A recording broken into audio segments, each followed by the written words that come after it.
Salut, aujourd'hui je vais te parler d'identité et de caractéristiques personnelles. Dans beaucoup de coaching que j'ai fait, j'ai eu des clients qui me disaient, quand je les questionnais sur une attitude précise, dans un contexte précis, ah mais tu sais, moi je suis comme ça. Et je pense que c'est un peu une fausse excuse d'être comme ça. Alors évidemment, on a tous des caractéristiques personnelles qui tirent plus ou moins vers une qualité ou un défaut selon les situations, mais je pense qu'il est primordial de savoir qui on est. Et de la même manière que notre cerveau essaie toujours de percevoir où sont les limites de notre corps, je pense qu'on a besoin aussi de savoir où sont les limites de notre personnalité. Je pense que ça sert à se rassurer, à savoir dans quelle situation on va se sentir par exemple menacé, dans quelle situation on va ressentir de la négativité, ou au contraire, quelle situation pourrait nous rendre heureux. Et ça, c'est vraiment primordial dans la vie, puisque les émotions, c'est ça qui nous guide à travers notre vie. Ça nous sert aussi à nous intégrer, par exemple au sein d'une même famille. Et d'ailleurs, on le voit très bien avec l'exemple précis de l'alimentation. Dans les familles où manger, c'est un acte social important, tout le monde mange beaucoup.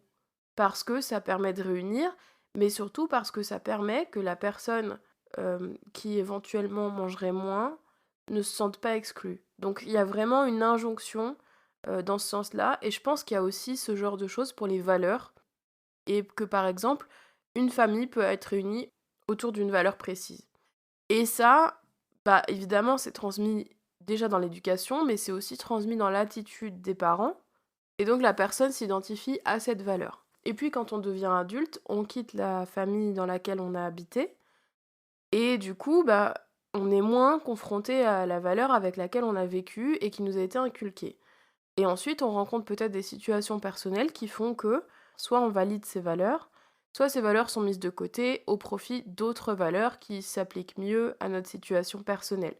On se rend compte que tel truc est pas si important pour nous finalement, et on devient quelqu'un d'autre.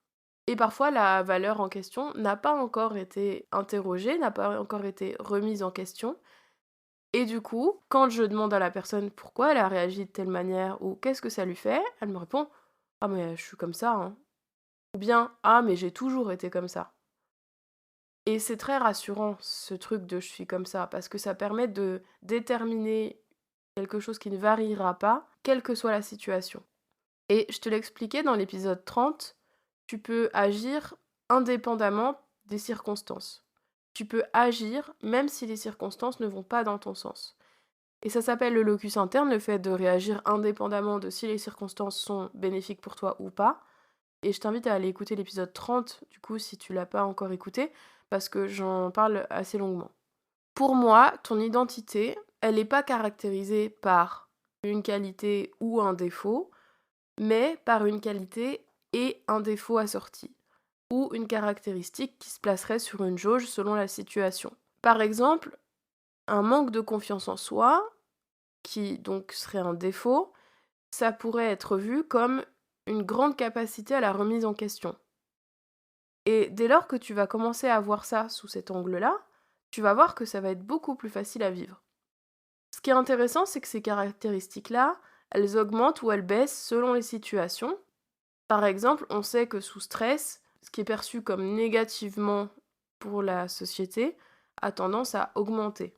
Et ce qui est encore plus intéressant, c'est que rien n'est gravé dans le marbre non plus au niveau de nos réactions. Ce qui veut dire que tu peux travailler à corriger ce que tu considères comme un défaut pour l'amener vers quelque chose de plus neutre ou de plus positif. Et rien que le fait de ramener de la conscience dans ce processus-là, rien que le fait de se dire: «OK, là, je sais que moi, je suis particulièrement, je sais pas moi, impatiente, je vais travailler ma patience. Je vais me confronter au fait de pas avoir les choses toujours tout de suite pour apprendre à travailler ma patience».